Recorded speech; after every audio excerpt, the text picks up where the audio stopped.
I'm learning that it doesn't necessarily have to look like us being the one that everyone has heard of, or our name in lights. That's not a prerequisite to having a successful and impactful career.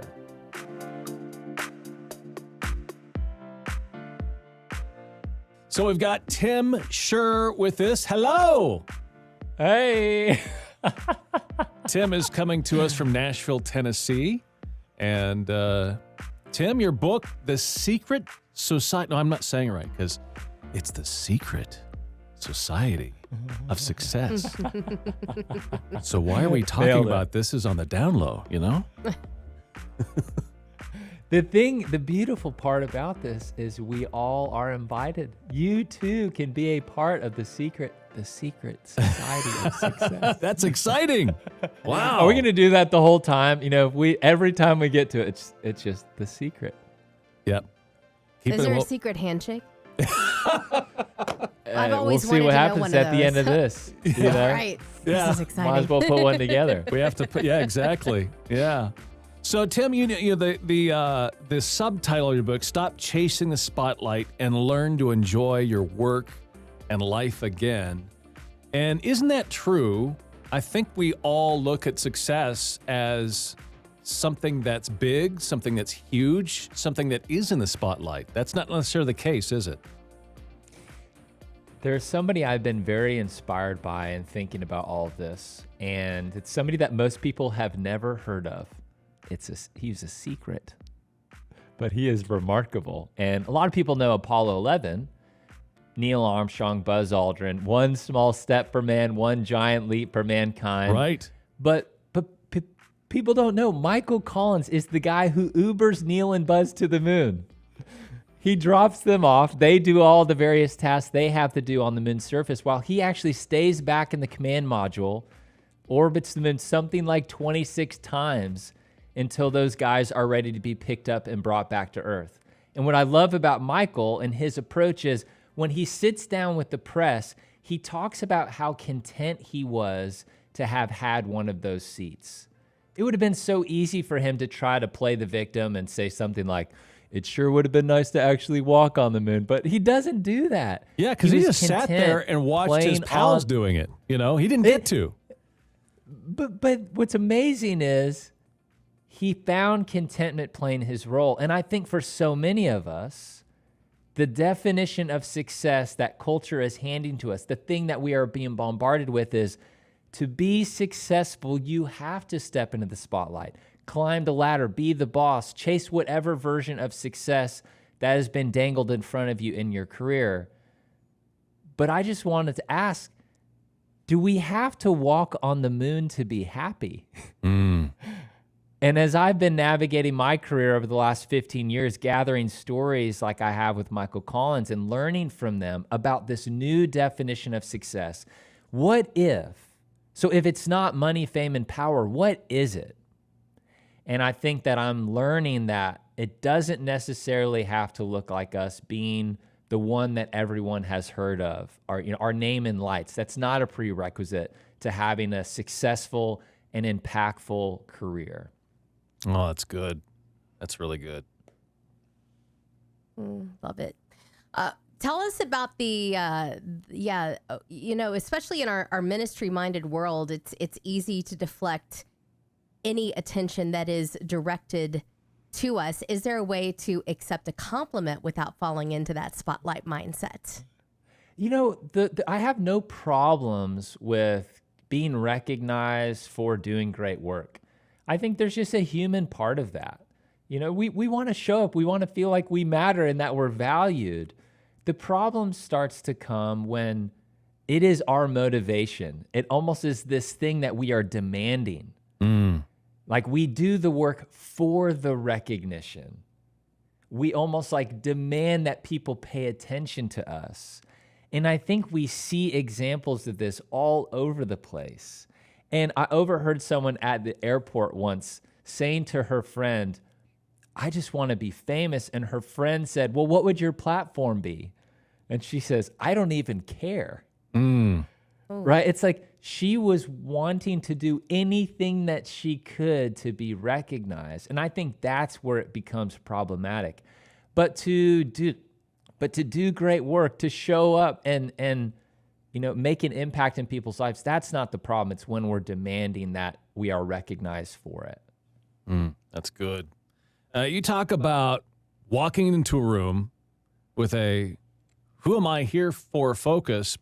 But I think most of us walk into a room and say, "Hey, come talk to me," because it's all about me. That's right. I learned such a great lesson from Andy Stanley, who most people are probably familiar with him as an incredible pastor and communicator. So I'm at this event, and because of this consumerism world that we live in, we are exposed to 5,000 commercial messages a day. Whether you're scrolling on social media, driving down the highway, if you actually start to pay attention to it, you will be shocked at how many billboards and messages that you are seeing. And so every single one of these messages is trying to get us to buy something. And so as consumers, we're trained to think, okay, how will this make my life better? Our mindset is always in that buyer mode. But that what's in it for me kind of approach, if that starts to make its way into other parts of our lives, can lead us down a pretty destructive path. And so I'm listening to this talk by Andy Stanley, and he says, if we want to find our purpose, live lives that are meaningful and that matter, we have to ask ourselves different questions. And he says, the question we should ask is this: who am I here for? And what I love about that question is it still allows us to show up and do our thing, bring our skills, our talents, our abilities, but it puts us into a headspace and in a posture where we bring all of that to the table for the sake of somebody else, helping someone else win. And I think if we were in that headspace a little bit more often, we'd be a lot more fulfilled and content doing our part when it's not so much about us. We're just serving other people. I like that. That reminds me of something that Zig Ziglar said several times, and that is, if you help enough other people get what they want in life, you'll get what you want in life. So, can I tell you the problem I have with this quote? Uh-oh. Whoops. Yeah. Tell me. I love the first part. Yeah. I really do. It's, hey, help enough people get what they want. But here's where this can be a slippery slope, because the back part of that says, so that eventually you'll get what you want. So if our motivation is doing the thing so that we get something in return, we have to check ourselves. Yeah, good point. Yep. And I think it's so easy for us to be like, okay, I'm going to come out here, help others win, but then I'm going to get mine. And I just think we got to be careful with that. I love that quote. And I also think we just got to be careful. What is the motivation is, I think, the question. So really, yeah, it's a good point. I think that if you look at it as you're trying to do something to get, that's the wrong motivation. That's right. Yeah, it's just sort of like being a giver in the kingdom of God. Giving helps the kingdom of God. It helps others as well. The icing on the cake is that, the Bible says, give, it'll be given to you, pressed down, shaken together, running over. You don't give to get. It's just what happens. Mm-hmm. And so... Yeah. And I love, too, Jesus models this example. He goes and heals someone, and then he says, shh, tell no one. Yeah. Well, that's interesting. The motivation was not the attention, the recognition. It was like, I'm just going to do the thing and be content having done the thing, making an impact in somebody's life, whether or not I get anything in return. And let's just also acknowledge the fact that this is really, really hard to do because we are humans. Right? Mm-hmm. So the reality is we live in this tension between this contentment doing the thing, not needing the attention, the recognition, but then also sometimes we just want to be seen, and acknowledge and recognize. So it's learning to just kind of be in that dance. And I wish that I could tell you, all right, here's the 3 things you need to do, and you will never struggle with this kind of pull to be known and seen ever again. I can't. That would be so unfair and untrue to actual life. The reality is we are up against things every single day where we get to choose to kind of take steps in that way of kind of how Jesus lives, which is, hey, tell no one. But then also the reality is we want to be seen and valued. And so it's a dance, and we kind of got to learn to live in that tension. That's good. So how does this play into redefining success in today's world then? Yeah, so if the message that we are being told is success is only this one thing, it's fame, money, power, that's it. I think if we're all honest, if we were to answer that question, success is, I don't know if we would probably fill in the blank in that way. And yet, our lives are modeled as though that is our answer. And so the challenge for us is to get very clear on what success is. Is success fame, attention, recognition? Is it that, or is it something else?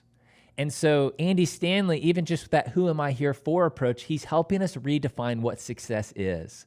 What if success is helping someone else win? And, someone else that I think models this pretty well is LeBron James. And you're like, LeBron James, this guy's massively in the spotlight. How is he a part of the secret society?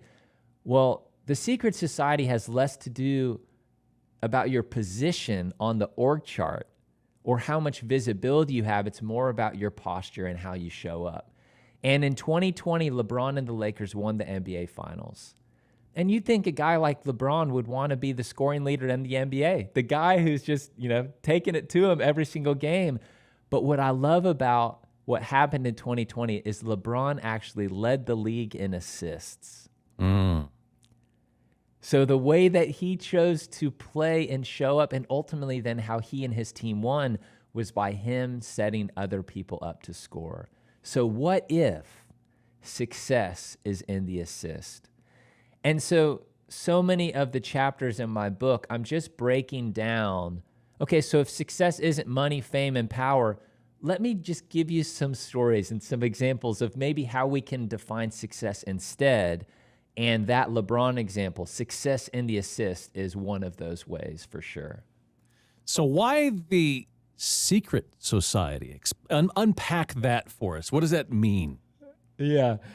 So, you get it's some nice alliteration. That's one thing. But just to put a little more substance to it, it's not really so secret. I think the secret part of it is, even though this is a very approachable, possible way to live, most people just don't live this way. Mm-hmm. Most of us are living in that, what's in it for me kind of mode.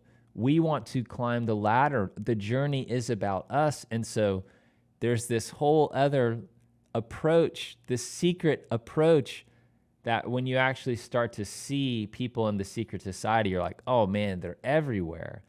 It's the motivation that they have to do their thing that isn't, what I call the spotlight mindset, this unhealthy desire for attention and recognition. And so many of us are operating with the spotlight mindset. And so I think the opportunity for all of us is to step away from needing the attention and the recognition, that unhealthy mental spiral that kind of has you just constantly demanding that, and to start to live in a little bit of a new way. So it's secret, but just because there's not as many people out there living in this way that should. That's good. That's really good. So how does this redefining of success relate to this recent great resignation trend that we're seeing? Yeah, I think what people want today is very different from what they wanted a couple years ago. And I think people are asking for their lives and their careers, like, what is success? And for some of them, that's looked like them taking a different position. It's them orienting their lives a little bit differently to support the things that really matter to them. And so I think the important thing for all of us to ask in this is, get really clear about what you want. What is success for you, for your family today? But after that, I think it's really important. Go have a conversation with your boss, with your leader, with your organization, because I think there also can be some opportunities to make some adjustments in the job that you're in. I don't necessarily think that resigning from your job has to be the solution every single time. It might be, but I think it's really important after you get clear on what success is, what you want, go have a conversation and see if there can be an intersection between your wants and desires and the company's need. Because there may be alignment still. So don't assume there's not. And then, after you have those conversations, then make that decision. But I don't fault anybody for wanting to, shake some things up, because I think the reality is so many people are they are defining success very, very differently. And so we're having a conversation, whether or not we know it, about what success actually is. And the fact that this book came out at the time that it did, I was finishing this book and we had set this launch date well before a lot of this stuff had all been happening. But now we're in this, national, global conversation about what is success really. And while there's so much conversation around it, talking about the problem, I just don't think there are many solutions. And my book, I hope, is an attempt to just give some people a few ideas of what they can do if they feel like they're living in that tension right now. We're talking with Tim Schurrer. He's the author of Secret Society of Success. Stop chasing the spotlight and learn to enjoy your work and life again. Tim, I'm wondering this. If we follow what you've got in your book here, we're no longer chasing that spotlight. We are, like you said, with LeBron James there, more about the assist than scoring points. Do you think in the long run that leads to more success? You know what I'm saying? Is it truly an icing on the cake where, I'm not so much about the spotlight. Maybe it ends up on you anyway, but you're not seeking it. You get where I'm coming from? Yeah, I sure hope so, because if we had people that were operating with this kind of a headspace and this approach, I hope they continue to rise into more positions of leadership, and then they lead from this place. And one of my, mentor, a friend of mine, is a guy named David Novak, and he's the former CEO of Yum Brands, which is the parent corporation to KFC, Taco Bell, and Pizza Hut. And in David's tenure as CEO, he grew the business from $4 billion to $32 billion. Wow. Massive success. And so a lot of people have asked, how did you do it? And they did it by creating a culture of recognition where everyone counted. And so David, as the leader of the organization, there was a time he had 1.5 million employees. Wow. So the CEO casts a shadow in the organization. How they lead matters a whole lot in shaping the behavior of the rest of the company. And so David knew this was the case. And so he had a personal recognition award. I'm just going to show it to you so you guys can see this. You can cut this out for the actual radio part. So he had this personal recognition award, and I have it in my hands right now. So if you're listening to this and can't see me, let me try to describe this. It's a giant set of teeth like you'd see at the dentist, but just popping out from the bottom of the teeth is a couple of feet. And he called this the walk the talk teeth. Okay. He wanted people to walk the talk. And so what he would do is, he'd recognize behaviors that he saw driving results in the business. And so if he came upon somebody at one of the restaurants, he'd give them this recognition award. He'd say, hey, I want to take a picture with you. I'll send you a copy of the picture. But your copy, your picture, so the version that I'll have is going to go on the walls in my office, because I want to show people that you're the kind of person that's really making stuff happen around here. And so he ran out of room on the walls, and he started to put these pictures on the ceiling. And so what I love is that if we had more and more leaders operating like David Novak, that recognized the contributions that everybody was making, that valued every single person's part in the whole equation, I just feel like we're going to create better cultures in companies, we're going to be happier doing our work. So many people, going back to the whole Great Resignation, leave companies because either they don't like their boss or they don't feel recognized and valued. So what if we actually started to be the people who recognized others and gave credit to them and got a little bit out of our own heads and, being so obsessed and concerned about our journey and just started to recognize others? I hope people actually start to live this way. I hope they get the promotion so that we can have more leaders that operate this way. So how do we take all of this fantastic advice and input it into our current jobs and find fulfillment in the work that we're doing right now? Yeah. So a really easy thing is, as we think about, okay, what if success looks like recognizing others? I feel like one thing that you can do is just simply recognize somebody for doing great work. It could be the person that sits in the cubicle next to you. What if you overheard them talking to a customer and you just wrote a few sentences down saying, the way that you empathized with that customer and really gave them a solution was impressive. Like, thank you. You did a great job. That's so inspiring to me. It could just be something as simple as letting people know that they are seen and that they are valued and that they matter. Because there's a concert that I was at a few years ago, and in the first song, the guitarist is, the lead singer is playing guitar, standing center stage. Song number 2, he jumps back to a piano, which moves him a little bit further back on the stage. And for a minute, the spotlight guy lost him. I mean, just totally, he's doing figure eights on the stage. Everyone knew the spotlight guy was lost.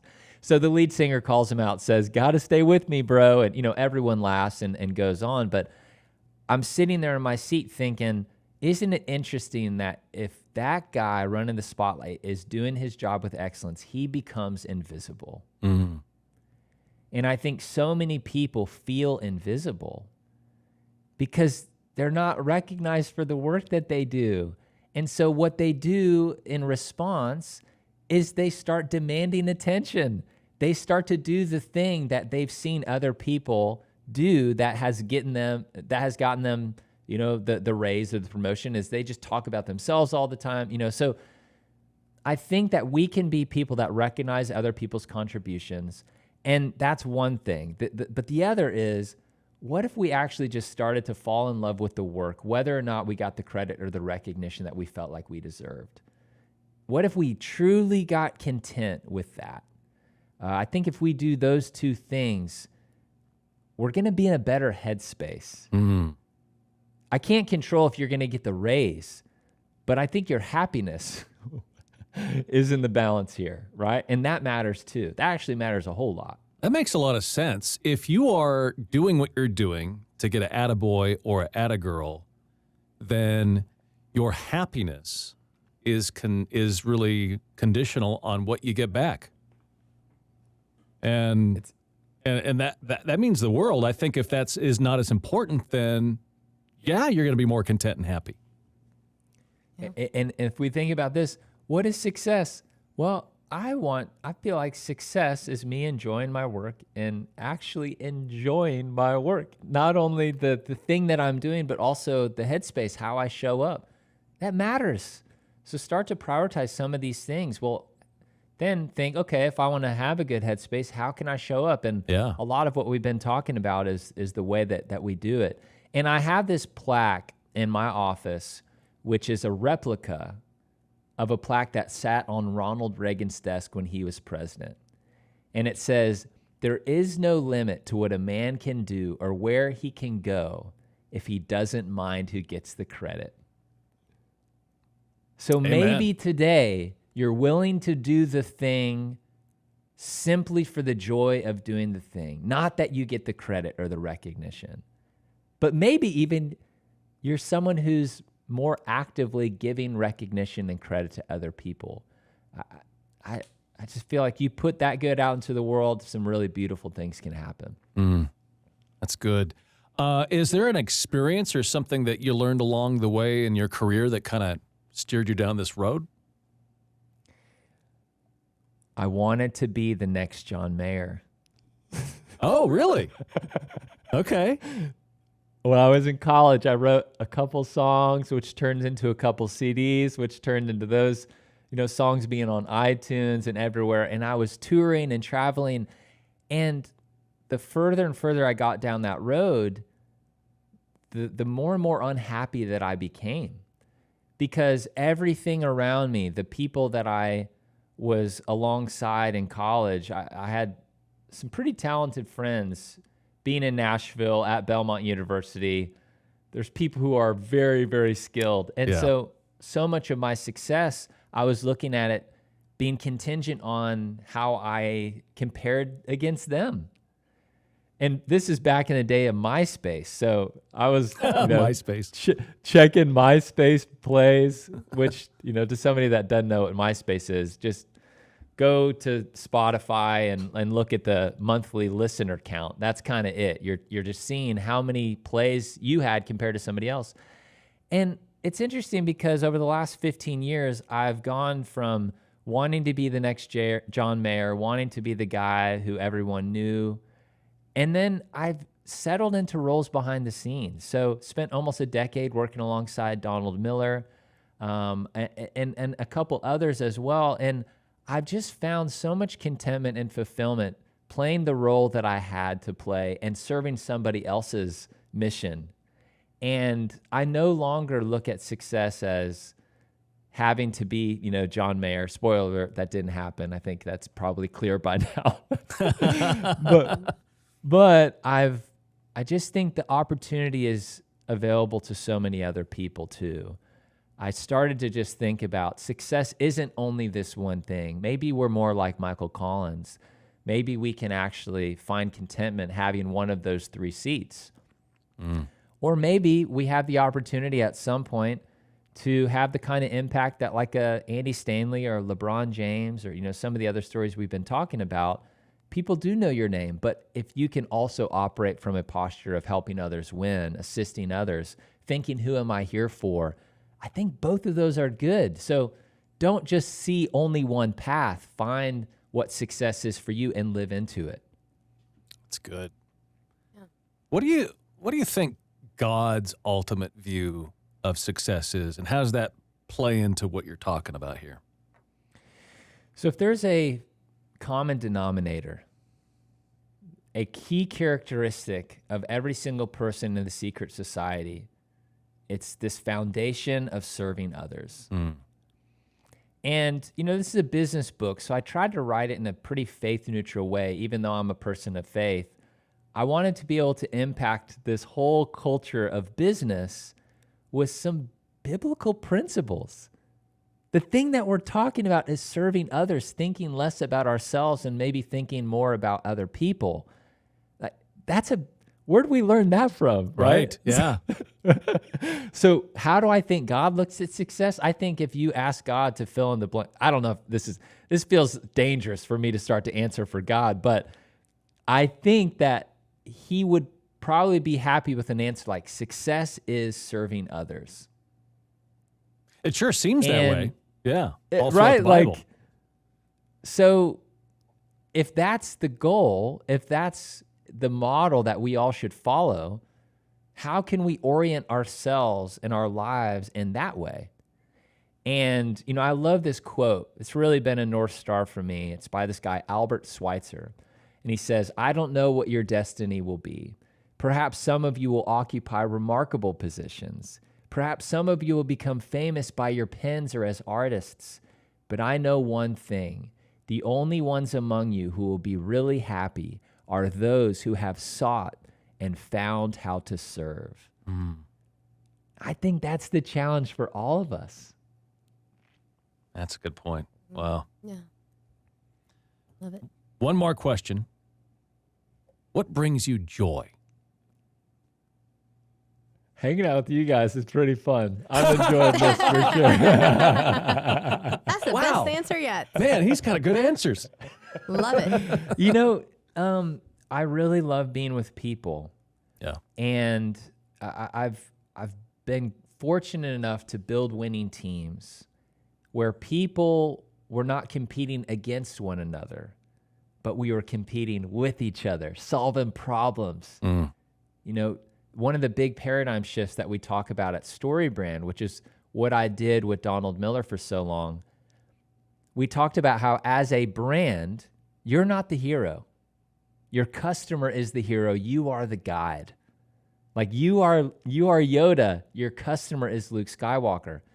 Well, what happened was there's this whole approach that we would take that we just did day in and day out, which is us trying to help somebody else solve their problem.